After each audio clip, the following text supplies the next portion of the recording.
Some of the best body butters for the skin are cocoa butter, which has that lovely chocolatey aroma to it. When we think of cocoa butter, of course, we think of it as this age-old remedy for preventing and removing stretch marks. In fact, studies have shown that cocoa butter has virtually no effect on stretch marks.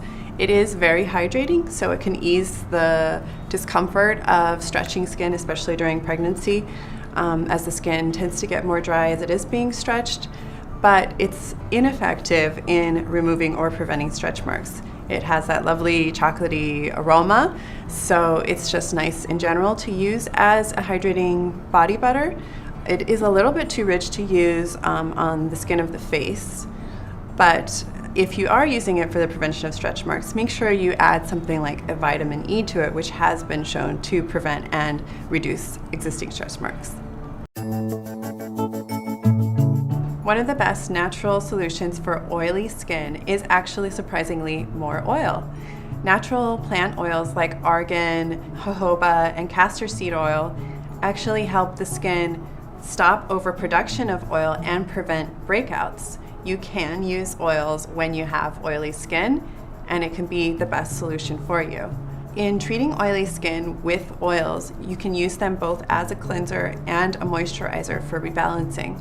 To use a natural oil like castor seed oil as an oily skin cleanser, all you have to do is massage it into your skin and apply a warm, wet towel over that so that the steam allows the oils to penetrate and lift away dirt trapped in the pores. Another way of rebalancing oily skin is by using essential oils in your own homemade toner or astringent.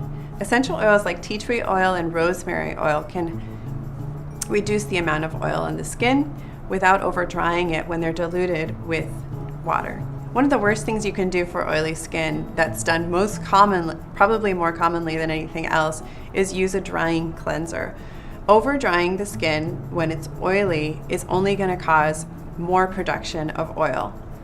So don't use harsh cleansers or foaming cleansers that have harsh detergents, because it will cause your skin to become more oily to compensate for the oil loss from the surface of the skin. For women like us in our 30s, as we do start to begin to see the signs of aging, it's critical to come in with skincare that prevents any further aging and that also helps to rejuvenate any early signs of aging we're already experiencing. The best preventative measure against aging, of course, is our antioxidants, which you can get from plant seed oils. And you also want to make sure you're preventing collagen loss. This is when you're going to start losing collagen in your skin, which is going to lead to deeper wrinkles, dark circles, and sagging skin. You can prevent collagen loss by using something that promotes generation of collagen, such as a rosehip seed oil or an argan oil or natural peptides from marine algae extract.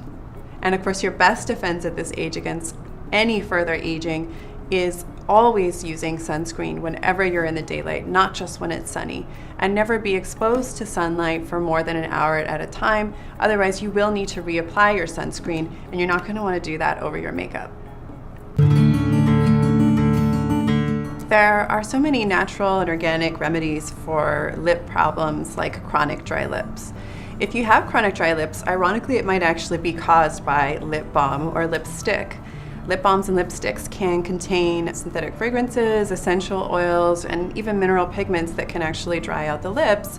And the more you apply them, the drier your lips get, even though they feel conditioned and softened when you first put them on.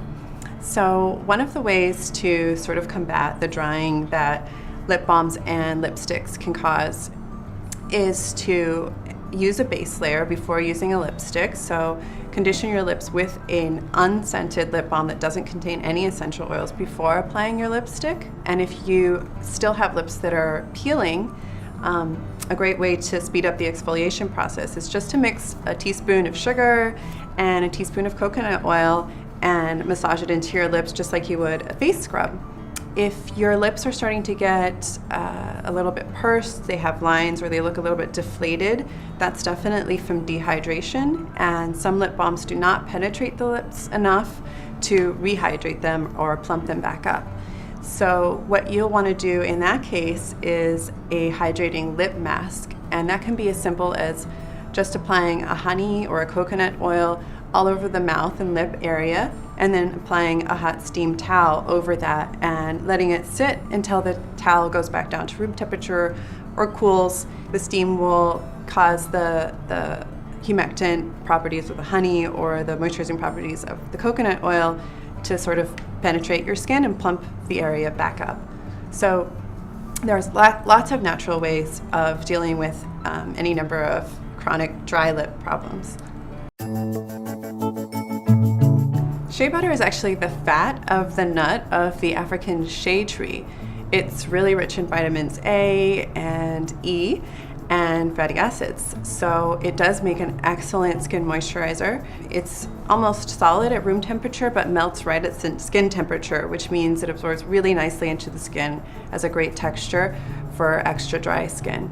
Another lovely thing about shea butter is that despite how rich it is and how hydrating it is for extra dry skin, it's actually non-comedogenic, so it doesn't clog pores and it won't cause breakouts if you use it on the face. And if you need to, you can also just use it on cuticles, extra dry spots like elbows, knees, heels. It can be used as a skin conditioning treatment if you just apply it to something like your heels or any calloused areas and apply a hot towel with warm water in it over that almost as a compress so that the steam allows it to penetrate even deeper, hydrating the skin at an even deeper level. So shea butter is a great product to have just for multiple hydrating uses in the home.